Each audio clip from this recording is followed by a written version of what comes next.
Well, hello and welcome to my shop, guys. Well, this is probably the most screw-ups you'll ever see in a single wood turning video. And the thing about it is, I recovered from each and every one of them and ended up with at least one of the two things I made that's very, very nice.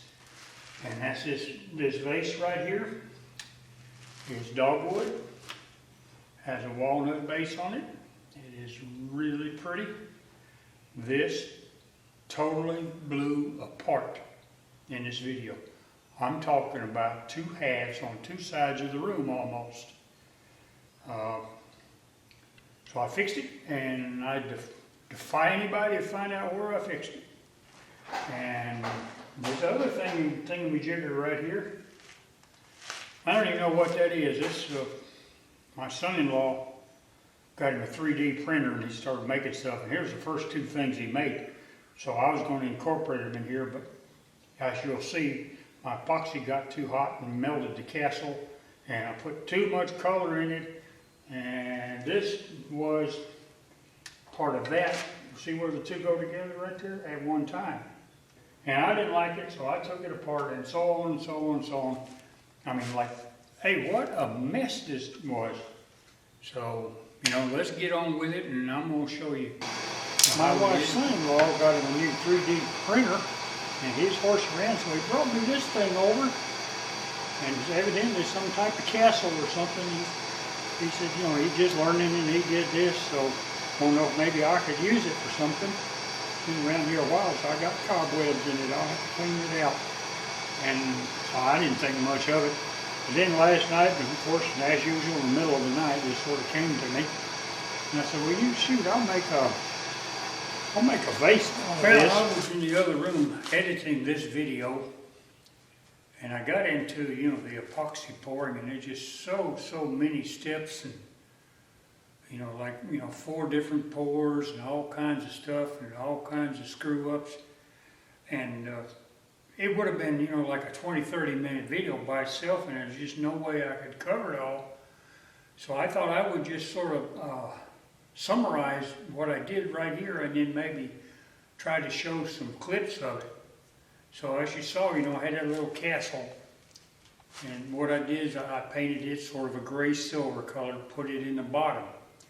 Now I wanted it to look like a little bit of snow or something.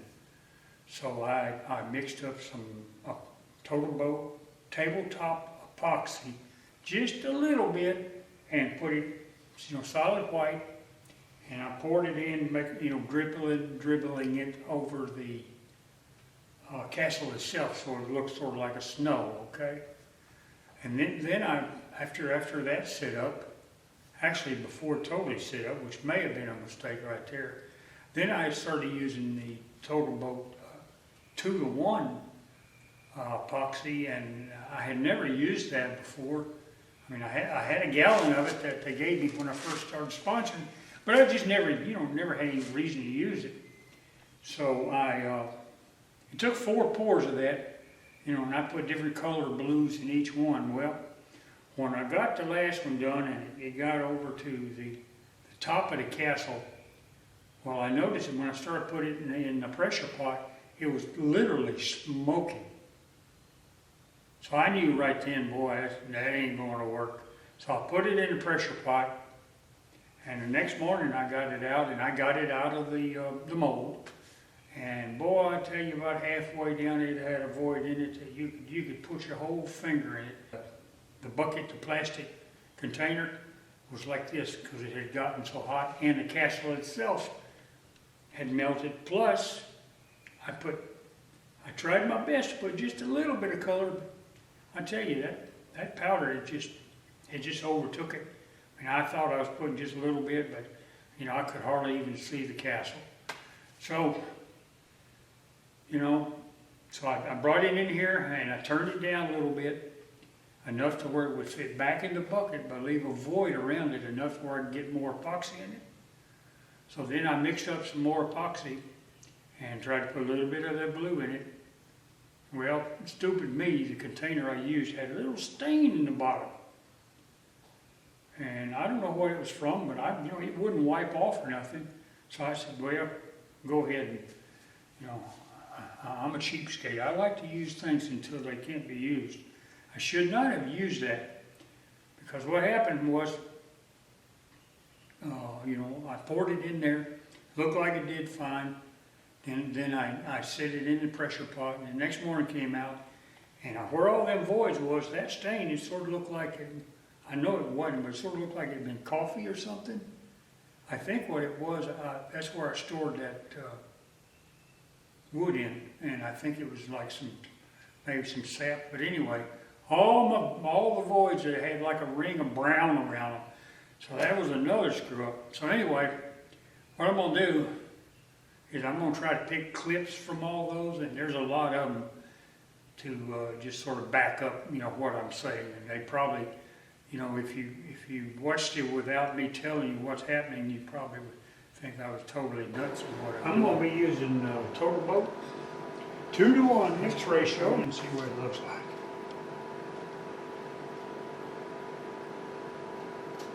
When you put the mold release in, I'm going to give you a word of advice. Let it sit for an hour or two before you pour your epoxy in. So, big hole all the way through there.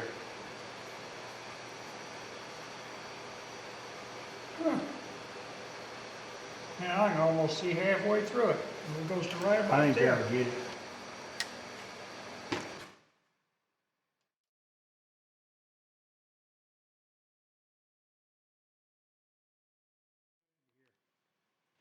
Back off here a little bit. Look at that. Ooh, can you see in there? I mean, that just flattened. That's amazing. All right, I've got the other back in the pressure pot now. I've mixed up a little more epoxy in it, but just a touch of white in it. My thought being that those voids could sort of look like clouds. I hope I didn't do too much. This is, they're not turning out like I wanted, so maybe we'll have some better luck here. Pretty sure this is dogwood. And I'm going to take my beaver and get it to the round.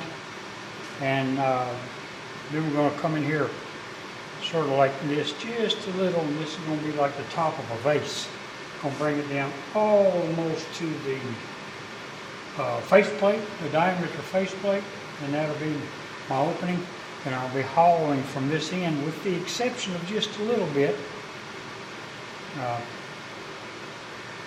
Well, let's play. I'm going to turn it up to a grand and see how it looks. Got everything all situated? All right.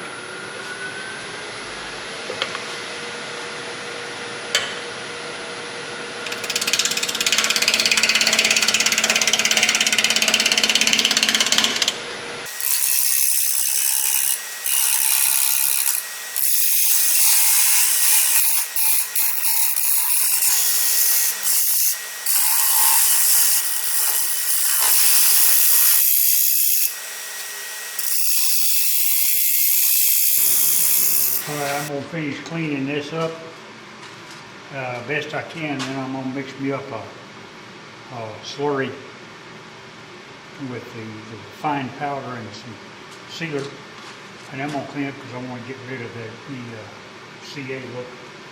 So let's swirl it up, and we'll start off with side scraping with the beaver, and then we'll come in here and clean these curves that we're around cutting.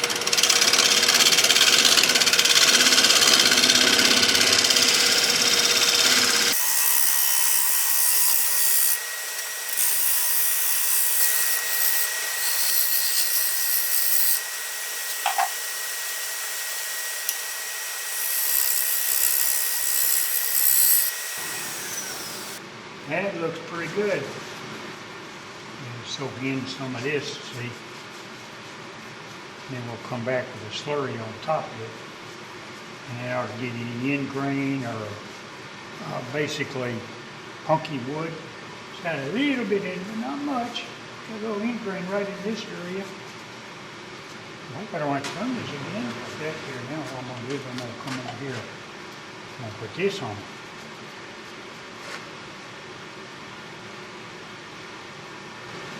so I gotta do it this way, though. It's the best way I found. I guess that's what they make soap and water for, don't they? There we are. We'll see that tomorrow and see what it looks like. All right, it's the next day, and that looks pretty dry to me. I went ahead and got the epoxy out of the mold this morning, and it looks pretty good. Can't see any more foliage. I can tell right here's where that big one was. Now, I don't know how it's going to look whenever I get down there to turning it, but I guess we'll find out after I get this done. I know I'm going to need this, that's for sure, good buddy. Sounds like I'm on CB, doesn't it? Anyway, you turn this on too. Still reeling from getting chewed out this morning. My wife ain't too happy with when she washes my clothes. I've got shavings in pockets and stuff, even though I try to clean them. Gets with her clothes, and she's sort of angry at me. That's why I got this jacket on all the time now. She ain't really angry. She just wants me to change the way I do things. I cover up more, wear turning smocks, you know, things like that. Just little minor crap. So anyway, I know how it goes. Been there, done that. So let's get this thing cleaned up a little bit.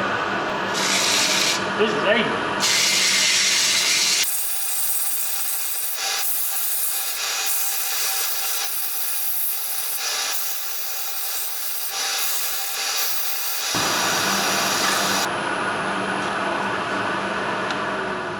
All right, let me turn that thing off. Oh, okay. I know some people want to agree with me, but quite frankly, I don't give a you know what.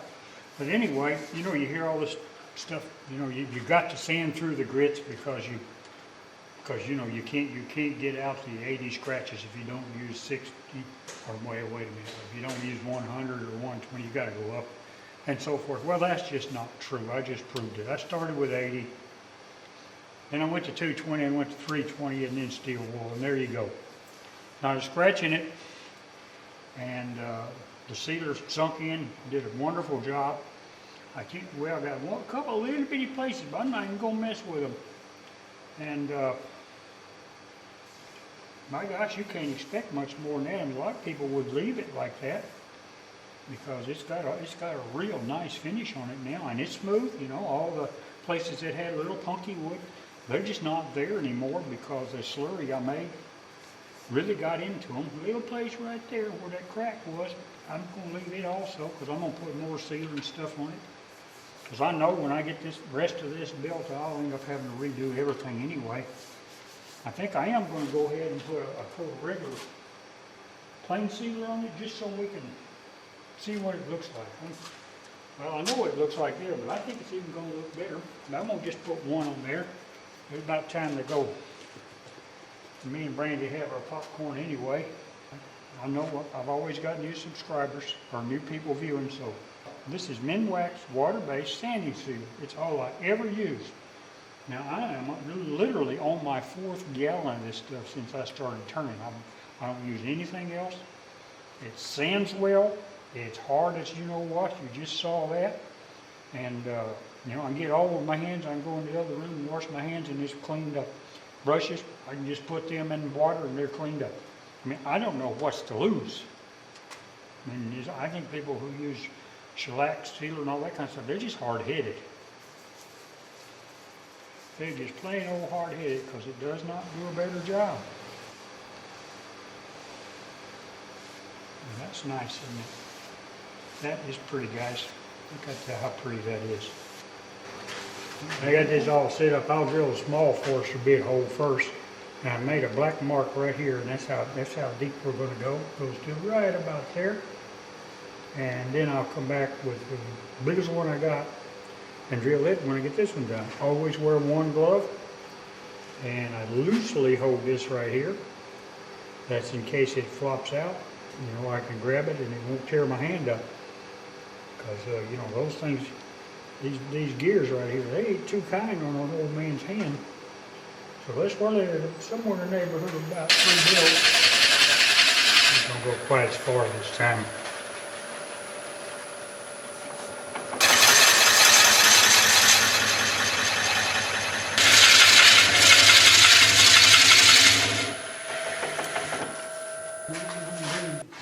hope we're up to $1,000 here. I'll be using my big round cutter, about my favorite tool other than the beaver.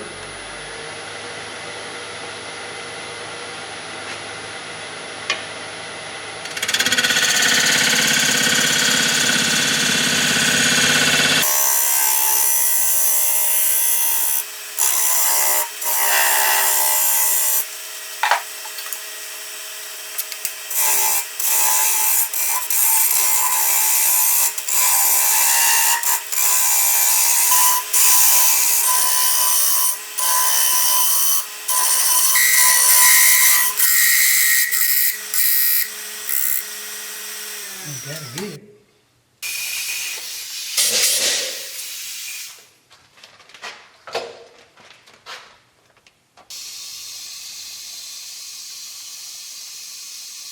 Well, I missed that one. All right. Ready to heat it again. I got that back on there. It looked real good this time. Of course, I don't know, maybe there's some voids inside.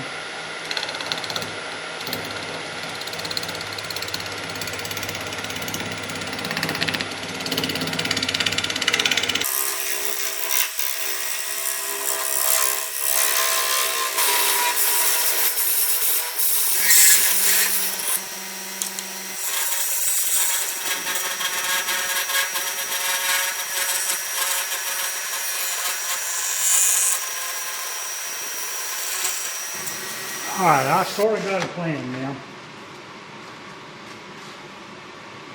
So I'm going to go ahead and cut this off.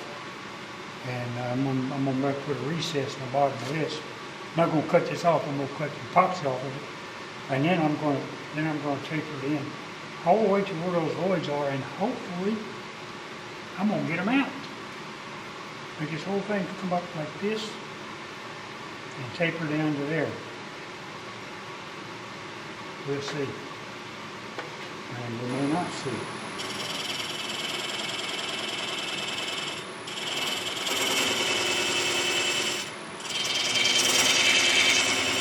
Yeah, I'm sorry, but I got a little enthused with this and just started doing it.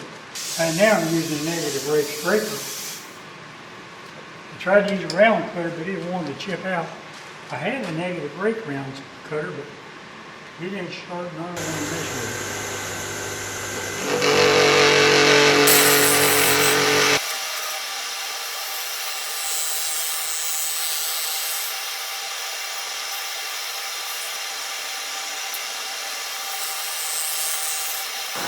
Alright, what I'm going to do now is I'm going to mix up some epoxy in 30 minutes and fill those voids, and we'll come back and fix those after that dries. Well, good morning. Well, we're about ready to see if this 30-minute epoxy will turn or not. I put it on last night before I went in. It looks pretty good.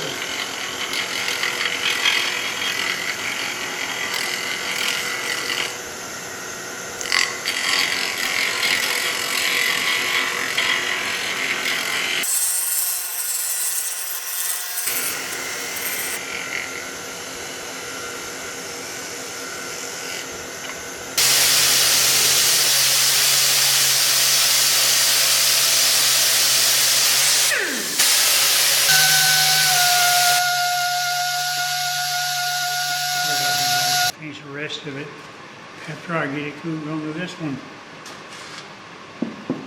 I'm not real happy with it, but considering all the trials and tribulations, I just sure wish I hadn't put so. Well, I wish I'd have used thick set. It wouldn't have got so hot. And I wish I'd have just left it plain old clear. It would have been a lot prettier. Oh well. What's done is done. All right, I got it flipped around on the chuck, and now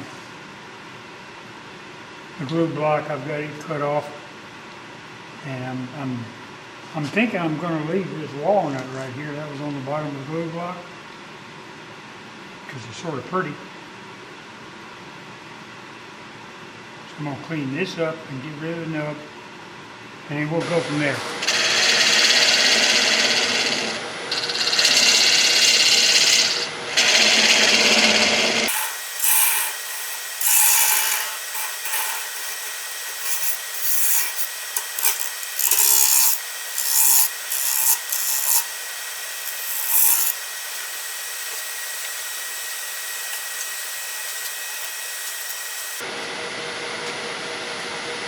Okay, I'm going to make a lip there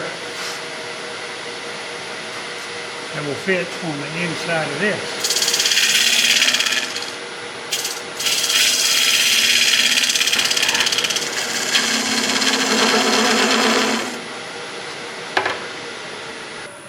I want a tight fit. There you go. Almost perfect. The next thing to do is glue this on. Alright, it's all glued together. And maybe it'll grow on me, I don't know. We'll see. Hey, good morning, fellas. Well, I don't know, you know, this is the next morning, everything's all set up and, you know, looking good. But you know what? I like this and I like this, but I don't like them together. So I'm going to do something different, as usual. I mean, I don't know, I just don't like it, okay? So I will change it. I mean, that's the nature of the beast in this particular hobby. So what I'm going to do, here's the plan, man. This is solid back here, is where I had the faceplate. I'm going to go ahead and put a recess in there to fit this same one. Now this will become my new bottom. All right, I'll put a recess in there so I can flip it around. And I'm going to take this one right about here. I'm going to cut it off right here. And I'm going to give me a piece of, I'm thinking walnut because it's got some dark in it. And I'm going to put like a ring cap on it, on this one. Finish hollowing it naturally. Put a ring cap and then that'll make, if you can visualize it, I think that'll make a pretty nice little vase. And then this part that's left over, I'm going to, see, it's got that castle in there, and you can sort of see it, but I'm going to round it a little bit. And this is another thing that my son-in-law did on his new 3D printer. I'm going to put this in the top and give it back to him. He can put it on his desk. I'm not sure, you know, it's blue and blue, but I'm not sure. Not sure I'd want it on my desk, but you know, he might put it on his desk, or he might put it in the container next to his desk. I ain't real sure. But that's what I'm going to do. Waste not, want not, so I'm going to make something out of both parts. So I'll get two things out of here. Of course, it's going to be one video. But I'm going to go ahead and set up and get this tin recess. Mortise, whatever. And I'll get that in there and I'll get that flipped around.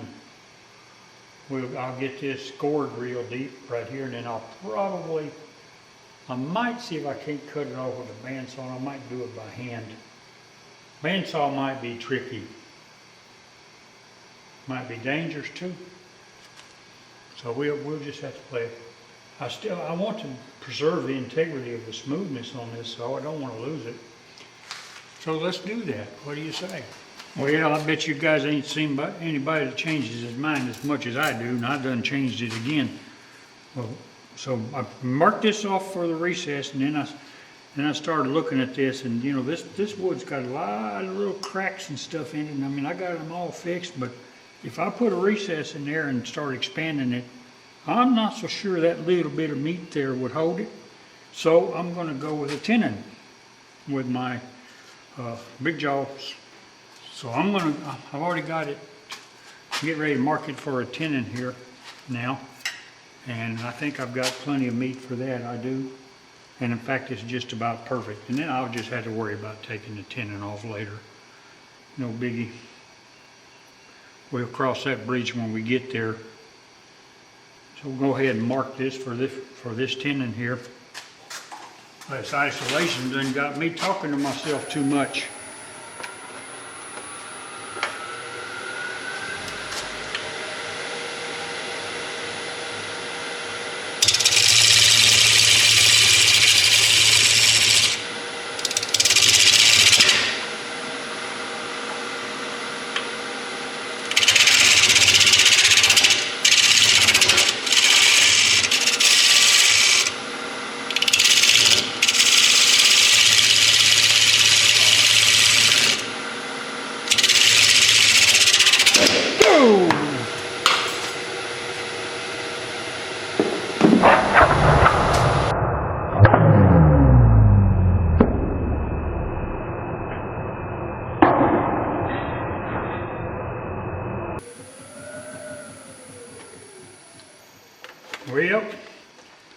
think I told you it wasn't real stable, didn't I?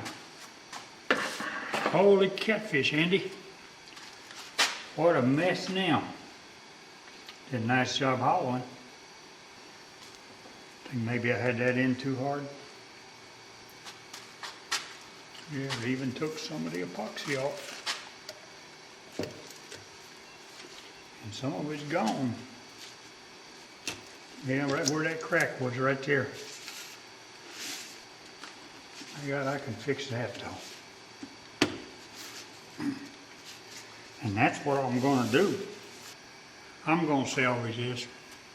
You watch. I got it all glued back together, clamped, and I used a medium CA to put it back together, and I had it clamped, and it's been about an hour. But I went ahead and put this blue tape on it. Just for grins, I had to fix one place right there with fixed CA. I think it'll be all right. You can't even find where it was cracked. But anyway, I put the I put the faceplate back on its original place, and I've got a live centering in there, and that's going to hold this in. Maybe we'll save this rascal. I'm all about saving things. I don't want to ruin my reputation. I have yet to shit can anything just because, you know, it blew up on me. I always put it back together. I always salvage it some way. That's what I do.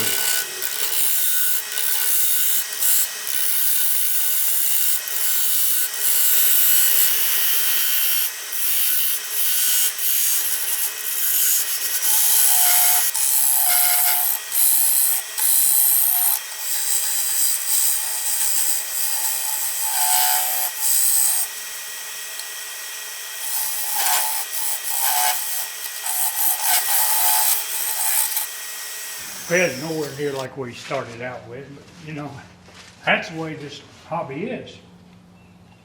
It's going to be a pretty vase though. All right, I've got 2 coats of Minwax clear poly, water-based on it. I've steel wooled and Scotch-Brighted it. And now I'm going to lay the axe paste on it. Okay, I'm not going to turn it with this, guys. Sometimes it wants to leave a little bit of a sticky residue. So it gets where it doesn't finger mark. You got it made here. Well, okay guys, here's the finished products. And I don't even know what you call this thing. It was just, you know, like I said in the video, it was just 2 things my son-in-law made for his 3D printer, and I just put them both in here. This is just barely glued in. He can take it out and throw it away, but I thought he might want to sit it on his desk or something. Got some interesting features in it, and you can see the castle. You can even see where it melted and turned up sideways a little bit. Now this one, I'm really like this. This is dogwood, and it came off our property here. My wife is a dogwood nut, and this is one that died. Dogwoods don't have a long life. Ever since I got rid of them great big shade trees, there was a whole cluster of them under there, and they're slowly just dying. But I made this for her. I mean, it is very, very pretty. As you saw, you know, it blew totally apart. I think there was a crack. I think that's it right there. But, you know, it just looks like some more spalting. And the other one's over here somewhere. I don't even know where it's at, guys. There it is. If that's not, yeah, there they are. All right, and the bottom is, you can see here, looks nice. And same thing with this one here. So anyway, you can't say this video wasn't entertaining. So I still have my reputation intact. Of all my years of turning, I have yet to abandon a single project. I start something and I'll finish something else. I don't know what it is, but I don't care what happens to it. I'm going to make something out of it. It's just my nature. So anyway, you know, tell your friends. Tell all your buddies and girlfriends and all that kind of stuff. If they want an entertaining video, here's a good one. It's an old guy screwing up a lot, but I fixed my screw-ups. So, you know, like I say, subscribe if you haven't already, and Have your friends subscribe, and above all, and especially this time, call your mama, call your family, keep in touch. It's tough, but we'll get through it. Take care.